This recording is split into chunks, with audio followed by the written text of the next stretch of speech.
बाबा तेरी मुरली दिल ले गई, उतरी जो दिल में वो धीरे धीरे, पावन हुआ रे मैं धीरे धीरे। बाबा तेरी मुरली दिल ले गई, बाबा तेरी दृष्टि दिल ले गई। ओ हो ला ला ला।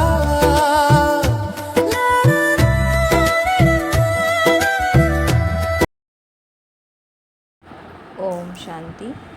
आज हम बाबा की 28 अप्रैल 2026 की साकार मुरली सुनेंगे। प्रातः मुरली ओम शांति बाप दादा मधुबन। आज प्यारे मीठे बाबा बोले, मीठे बच्चे, बाप समान लवली बनने के लिए अपने को आत्मा बिंदु समझ बिंदु बाप को याद करो। आज बाबा बोले, मीठे बच्चे, बाप समान लवली बनने के लिए अपने को आत्मा बिंदु समझ बिंदु बाप को याद करो। आज का प्रश्न है, याद में रहने की गुप्त हड्डी मेहनत हर एक बच्चे को करनी है, क्यों?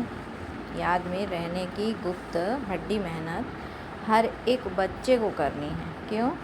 क्योंकि याद के बिगैर आत्मा पाप आत्मा से पुण्य आत्मा नहीं बन सकती। जब गुप्त याद में रहे, देही अभिमानी बने, तब विकर्म विनाश हो। धर्मराज की सजाओं से बचने का साधन भी याद है। माया के तूफान याद में ही विघ्न डालते हैं। इसीलिए याद की गुप्त मेहनत करो, तभी लक्ष्मी नारायण जैसी लवली बन सकेंगे। बाबा ने कहा, याद में रहने की गुप्त मेहनत करो, तभी लक्ष्मी नारायण जैसे लवली बन सकेंगे। गीत है ओम नमो शिवाय। ओम शांति, ओम शांति। यह महिमा है सबके बाप की, यह महिमा है सबके बाप की। याद किया जाता है भगवान अर्थात बाप, उन्हें माता पिता कहते हैं ना, गॉड फादर भी कहा जाता है। ऐसा नहीं सब मनुष्य को गॉड फादर कहेंगे, बाबा तो उनको लौकिक बाप को भी कहते हैं। लौकिक बाप जिसको कहते हैं वह भी फिर पारलौकिक बाप को याद करते हैं। वास्तव में याद करने वाली आत्मा जो लौकिक बाप को भी याद करती है, वह आत्मा अपने रूप को, ऑक्यूपेशन को नहीं जानती है। आत्मा अपने को ही नहीं जानती तो गॉड फादर को कैसे जानेगी? अपने लौकिक फादर को तो सब जानते हैं, उनसे वर्षा मिलता है।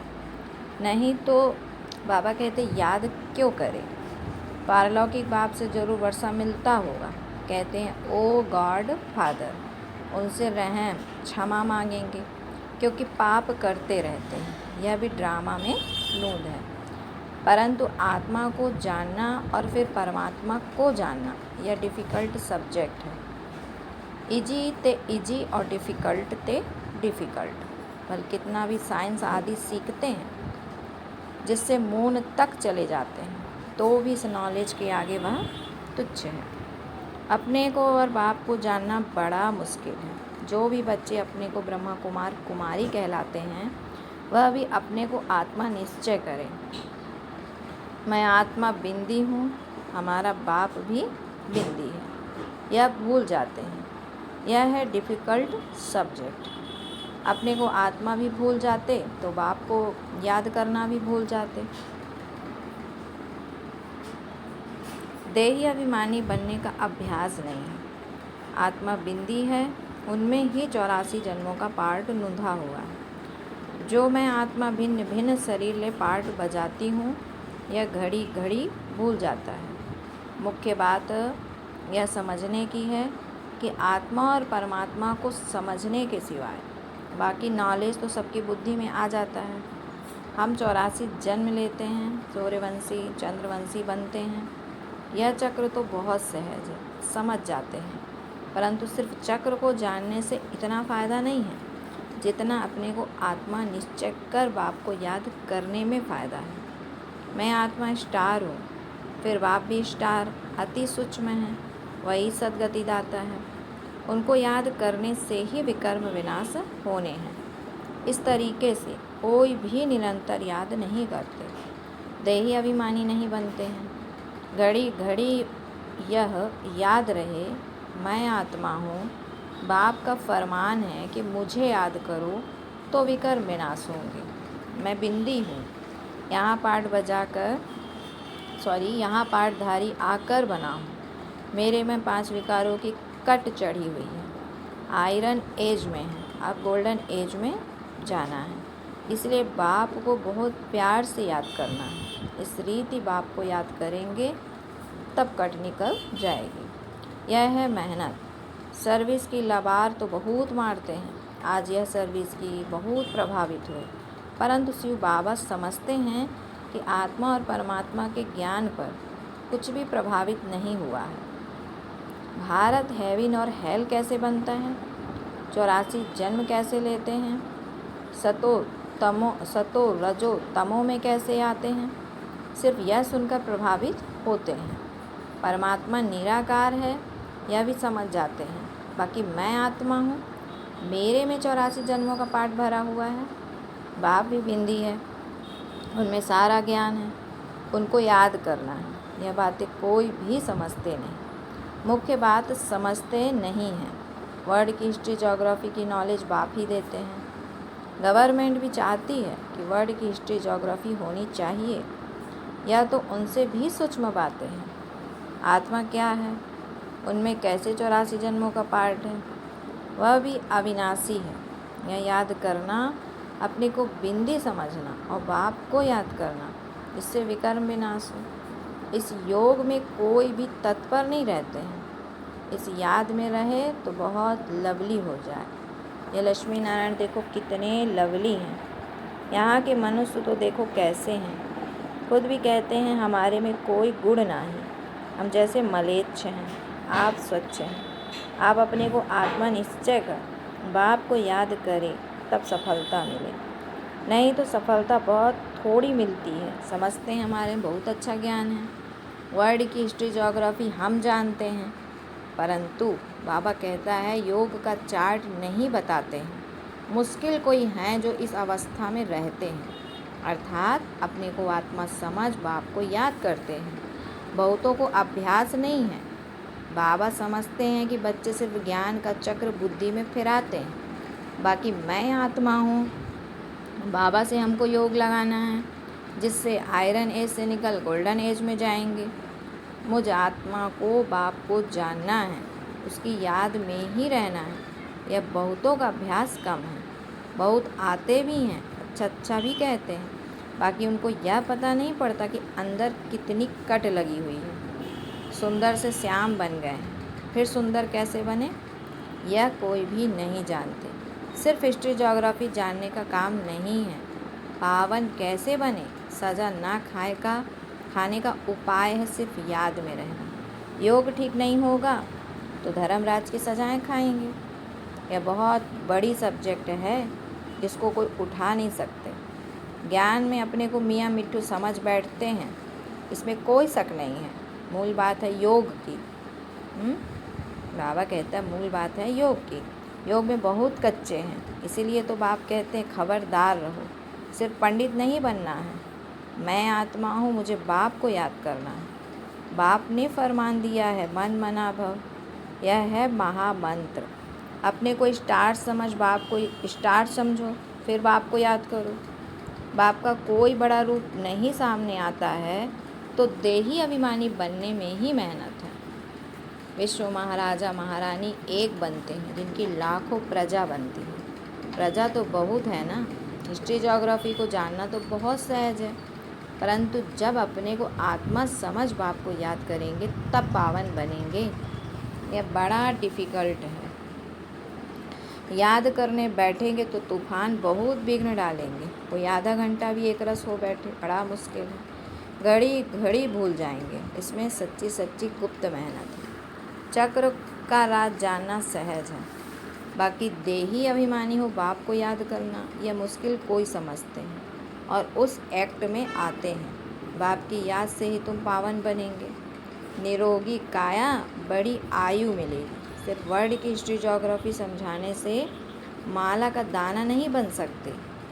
दाना बनेंगे याद से। तो यह मेहनत कोई से पहुंचती नहीं है। खुद भी समझते हैं कि हम याद में नहीं रहते। अच्छे अच्छे महारथ इस बात में ढीले हैं। मुख्य बात समझाना आता ही नहीं है। यह बात है भी मुश्किल। कल्प की आयु उन्होंने बड़ी कर दी है तो 5000 वर्ष सिद्ध करते हो, परंतु आत्मा परमात्मा का राज कुछ भी नहीं जानते हैं, याद ही नहीं करते हैं। इसलिए अवस्था डगमगा जाती रहती है। बाबा कहते हैं अवस्था डगमगाती रहती है। देह अभिमान बहुत है। देही अभिमानी बने तब माला का दाना बन सके। तो ऐसे नहीं वर्ल्ड की हिस्ट्री ज्योग्राफी समझाते हैं इसलिए हम माला के नज़दीक आ जाएंगे, नहीं। आत्मा इतनी छोटी है कि इसमें 84 जन्मों का पार्ट भरा हुआ है। इस बात को पहले पहले बुद्धि में लाना है, फिर चक्र को याद करना है। मूल बात है योग की। योगी अवस्था चाहिए। पाप आत्मा से पुण्यात्मा बनना है। आत्मा पवित्र होगी योग से। योग बल वाले ही धर्मराज के डंडे से बच सकते हैं। ये मेहनत बड़ी मुश्किल कोई से होती है। माया के तूफान भी बहुत आएंगे। बाबा कहती ये बहुत हड्डी गुप्त मेहनत है। लक्ष्मी नारायण बनना मासी का घर नहीं है। यह अभ्यास हो जाए तो चलते फिरते बाबा की याद आती रहे। इसको ही योग कहा जाता है। बाकी यह ज्ञान की बातें तो छोटे छोटे बच्चे भी समझ जाएंगे। चित्रों में सब युग आदि लगे हुए हैं। यह तो कॉमन है। जब कोई भी कार्य शुरू करते हैं तो स्वास्तिका लगाते हैं। यह निशानी है सतयुग त्रेता द्वापर कलयुग की। बाकी ऊपर में है छोटा सा संगम युग। तो पहले अपने को आत्मा समझ बाप को याद करते रहेंगे तब ही वह शांति फैल सकती है। योग से विकर्म विनाश होंगे। सारी दुनिया इस बात में भूली हुई है आत्मा और परमात्मा के बारे में। कोई कहते हैं परमात्मा हजारों सूर्यों से तेजोमय है, परंतु यह कैसे हो सकता है? जबकि कहते हैं कि आत्मा सो परमात्मा, फिर दोनों एक हुए ना। छोटे बड़े का फर्क नहीं पड़ सकता, तो इस पर भी समझाना है। आत्मा का रूप बिंदी है, आत्मा सो परमात्मा है, तो परमात्मा भी बिंदी ठहरा ना। इसमें फ़र्क तो हो ना सके। सब परमात्मा हो जाए तो सब क्रिएटर हो जाए। सर्व की सदगति करने वाला तो एक बाप है ना, बाकी तो हर एक को अपना पार्ट मिला हुआ है। तो यह बुद्धि में बिठाना पड़े, समझ की बात है। बाप कहते हैं कि मुझे याद करो तो कट निकल जाएगी। यह मेहनत है। एक तो आधा कल देह अभिमानी हो रहे हो। सतयुग में देही अभिमानी रहते भी बाप को ही नहीं जानते, ज्ञान को नहीं जानते। तो इस समय जो नॉलेज तुमको मिलती है वह नॉलेज गुम हो जाती है। वहाँ सिर्फ इतना जानते हैं कि हम आत्मा एक शरीर छोड़ दूसरा लेते हैं, पार्ट बजाते हैं। इसमें फिक्र की क्या बात है? तो हर एक को अपना अपना पार्ट बजाना है। रोने से क्या होगा, यह समझाया जाता है। अगर कुछ समझे तो शांति आ जाए। खुद समझेंगे तो औरों को भी समझाएंगे। बुजुर्ग लोग समझाते भी हैं कि रोने से क्या वापस थोड़े ही आएंगे। शरीर छोड़ आत्मा निकल गई, इसमें रोने की क्या बात है? अज्ञान काल में भी ऐसे समझते हैं, परंतु वह यह थोड़े ही जानते हैं कि आत्मा और परमात्मा क्या चीज़ है। आत्मा में खाद पड़ी है, वह तो समझते आत्मा निर्लेप है। तो यह बहुत महीन बातें हैं। बाबा जानते हैं कि बहुत बच्चे याद में रहते नहीं हैं, सिर्फ समझाने से क्या होगा। बहुत प्रभावित हुआ, परंतु इससे क्या कोई कल्याण थोड़े ही हुआ। आत्मा परमात्मा की पहचान मिले तब समझे बरोबर हम उनके बच्चे हैं। बाप ही पतित पावन हैं, हमको आकर दुख से छुड़ाता है, वह भी बिंदी है। तो बाप को निरंतर याद करना पड़े।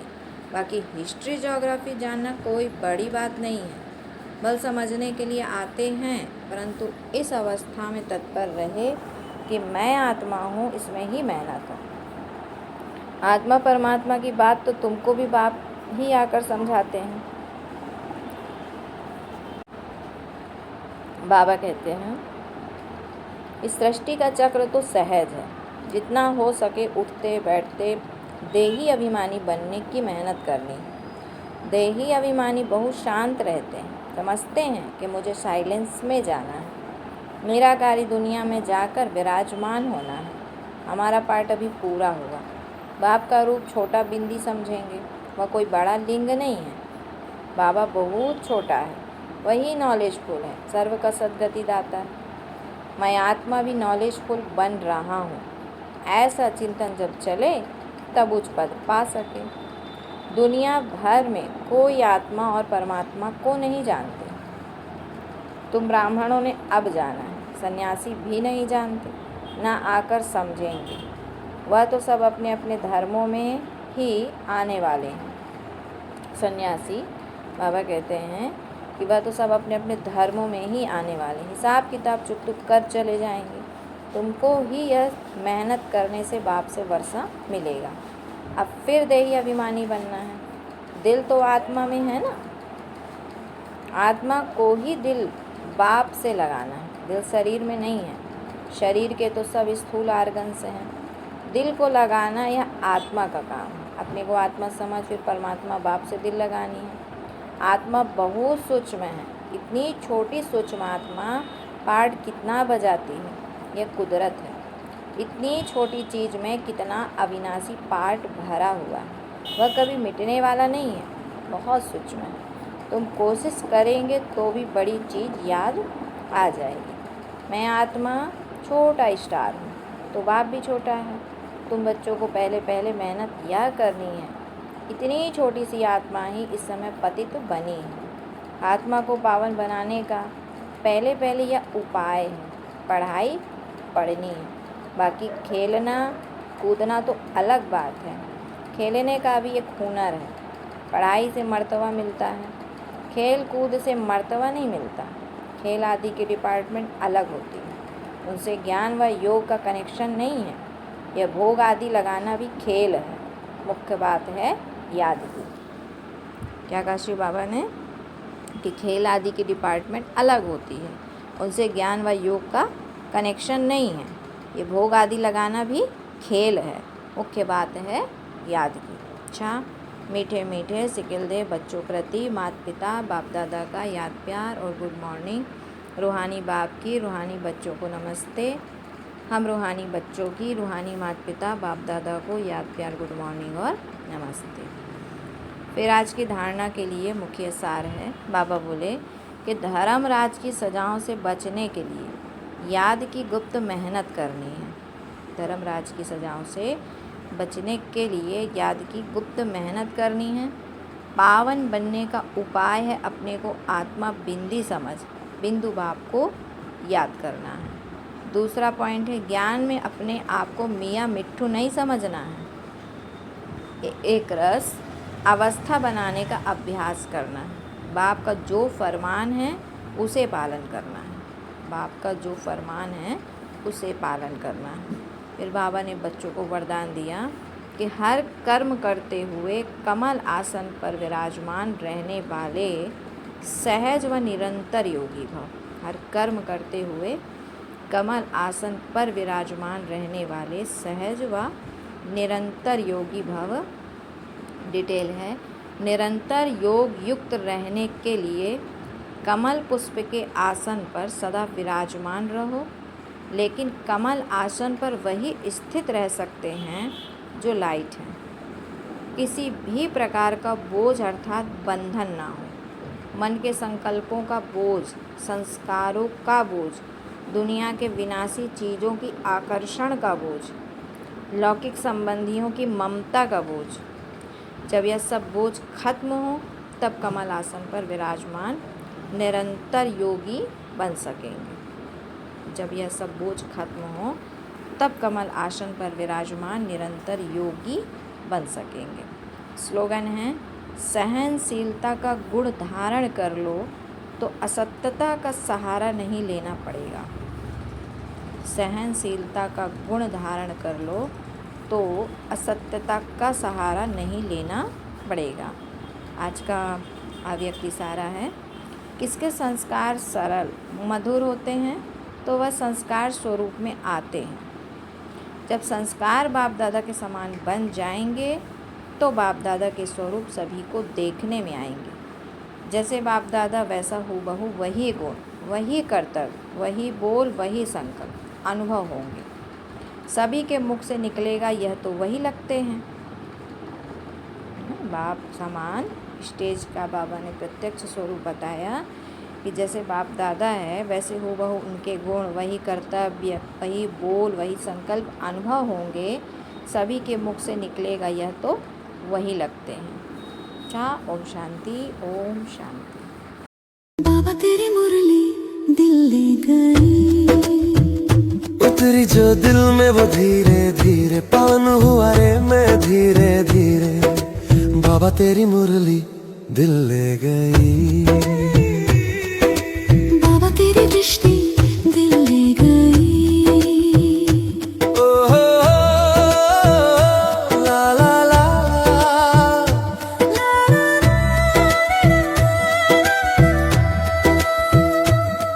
बाबा तुझसे मिलकर